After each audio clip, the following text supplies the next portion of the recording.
చంద్రబాబుకు భూదాహం ఏమైనా ఉందా, లేకపోతే ధనదాహం ఏమైనా ఉందా, లేకపోతే ప్రజలను ఏడిపించాలి అని ఇంకొక ఆలోచన ఏమైనా ఉందా?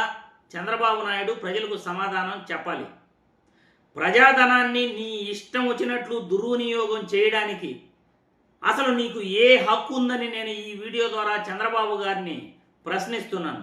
ఏపీ ముఖ్యమంత్రి చంద్రబాబు గారిని డైరెక్ట్గా ప్రశ్నిస్తున్నాను. ఎందుకంటే రాజధాని నిర్మాణం అనేది తమంతట తామే అభివృద్ధి చెందుతాయి. ఒక చెన్నై రాజధాని ఎత్తుకోండి, ముంబై రాజధాని ఎత్తుకోండి, హైదరాబాద్ రాజధాని ఎత్తుకోండి, ఢిల్లీ రాజధాని ఎత్తుకోండి, తమంతట తామే అవి అభివృద్ధి చెందినాయి.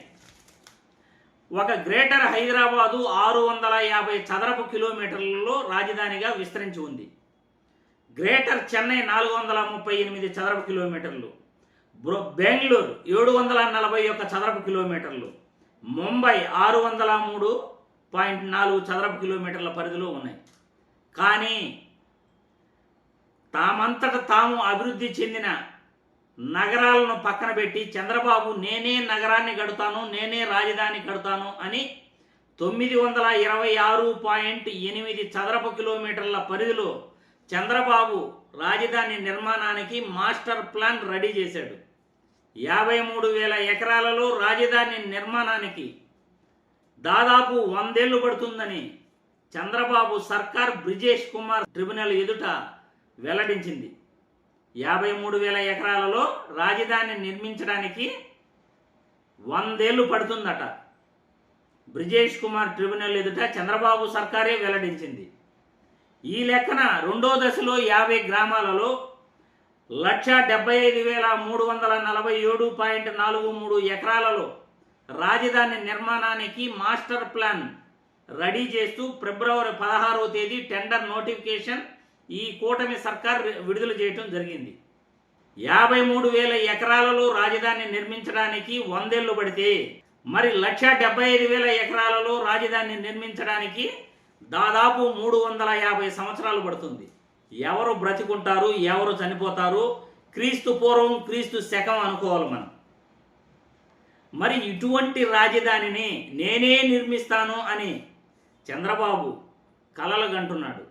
మరి చంద్రబాబు ఆలోచనలు ఏ విధంగా ఉన్నాయో నాకైతే అర్థం కావట్లేదు. 350 సంవత్సరాలు నేను బ్రతికుంటాను అని చంద్రబాబు అనుకుంటున్నాడా? లేకపోతే ఈయన తదనంతరం ఈయన వారసులే రాజధాని నిర్మాణాన్ని కంటిన్యూ చేస్తారు అని చంద్రబాబు అనుకుంటున్నాడా?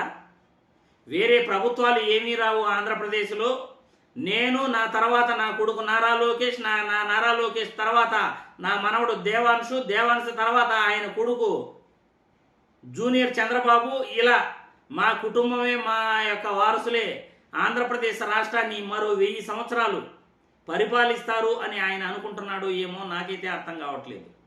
ఒక రాజధాని నిర్మాణం అంటే తామంతట తాము అభివృద్ధి చెందాలి, ప్రజలే మమేకం కావాలి. రాజధానులు రోజు రోజుకు కూడా అభివృద్ధి చెందుతుంది ప్రభుత్వం చేసే కార్యక్రమాల వల్ల.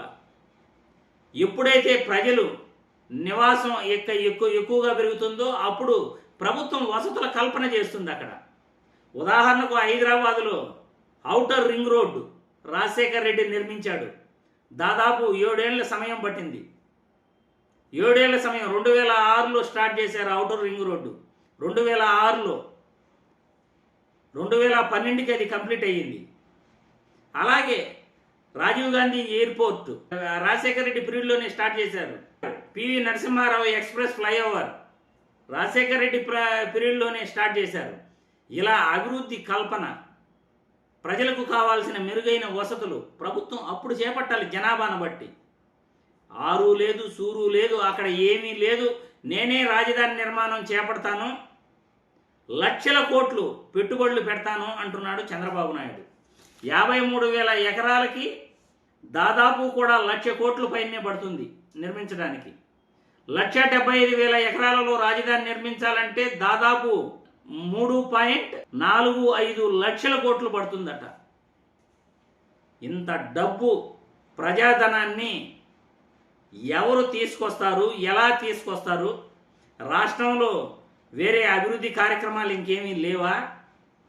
ప్రజలకి రోడ్లు వేయటం కానీ, లేకపోతే మౌలిక వసతులు కల్పించడం కానీ, లేకపోతే వాళ్ళకి ఉద్యోగాలు కల్పించడానికి ఫ్యాక్టరీలు తీసుకురావడం కానీ, లేకపోతే విమానాశ్రయాలు నిర్మించడం కానీ, ఓడరేవులు నిర్మించడం కానీ, మెడికల్ కాలేజీలు నిర్మించడం కానీ, ప్రభుత్వ బడులు, ప్రభుత్వ ఆసుపత్రులు, ఇలా ఎన్ని ఖర్చులు ఉంటాయి ఒక రాష్ట్రం అన్నా, ఒక పరిపాలన అన్నా, ఒక దేశం అన్నా.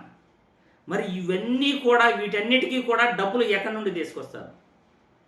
ఇప్పుడు రాష్ట్రంలో అభివృద్ధి కుంటుపడింది.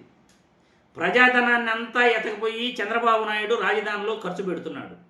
మరి చంద్రబాబుది భూదాహమా, లేకపోతే ధనదాహమా, లేకపోతే ప్రజల్ని నాశనం చేయాలి, ప్రజాధనాన్ని దుర్వినియోగం చేయాలి అనే వేరే ఆలోచన ఏదైనా ఉందా? మరి మీరే అభిప్రాయాలను కామెంట్ల రూపంలో తెలియజేయాల్సిందిగా కోరుతున్నాను.